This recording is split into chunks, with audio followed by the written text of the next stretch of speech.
Good morning, everyone, to Marco Polo Monday. And we have come now to a section of Galatians that's very practical instruction. We've learned a lot about the gospel. We've learned a lot about walking by the Spirit. And now we're going to learn some practical instructions. So it's in Galatians 6:1 and 2 that says, "Brothers and sisters, if someone is caught in a sin, you who live by the Spirit should restore that person gently, but watch yourselves, or you also may be tempted. Carry each other's burdens, and in this way you will fulfill the law of Christ." So now we're talking about someone who's been caught in a sin, and maybe you've heard the word caught in a sin means overtaken by a sin, as if you were running a good race and then another runner overtakes you and you lose. Sin can overtake any Christian, any one of us, and we can be caught in a trap. Maybe you can think back on lies that you have believed, as I can, so that sin would overtake you. When I was, for example, 40 to 50 pounds overweight, I believed I was a foodie.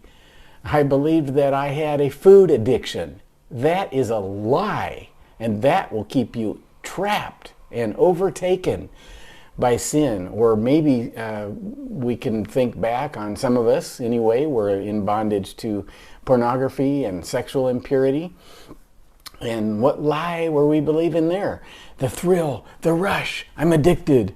Those are all lies. That's from the world. It's from Satan to keep you enslaved and keep you in bondage. And what needs to happen if we see others believing lies and living in sin? Verse 1 says, "You who are living by the Spirit," as opposed to those who live by the flesh, "are to restore them gently and humbly," implying with much love. Watching out that we don't start believing the lies we hear from them, right? Because then we'll be trapped and overtaken by sin. And how do we restore them? Verse 2 says, "Carry each other's burdens." And so one who is in bondage to sin is burdened down by the strength of temptation and by the weakness of their own flesh. And they need someone to come along and lift some of that load off of them and help them carry it. But how do we do that? Verse 2 tells us, "In this way you fulfill the law of Christ." It's reminding us of what Jesus did. When this world was overtaken by sin, when this world was believing lies and languishing in sin, what happened?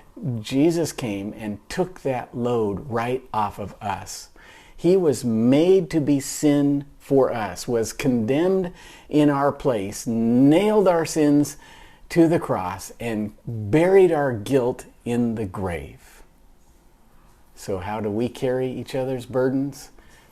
When we are overtaken by a sin, someone comes to us and points our eyes to Calvary, encouraging us to look at Jesus, who removed our burdens and set us free. Someone needs to come along and say, "Cast your care on Jesus today.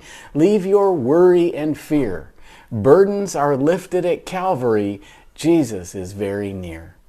And they help us with our burden of sin by taking us to Calvary, where it was paid for and crucified. And in so doing, they have fulfilled the law of Christ to us. Now, one quick example to think about: the woman caught in adultery. And she was burdened down by sin and guilt and under condemnation and awaiting execution. And Jesus came to her and stood between her and those who would throw rocks at her and condemn her and stone her, rescuing her from sure death, removing her condemnation, and then telling her, "Go and sin no more." And that is how we help others who are overtaken by sin. Question to think about: how is this method, the gospel, the Calvary method, how is that different from the world's method? I look forward to hearing from you this week.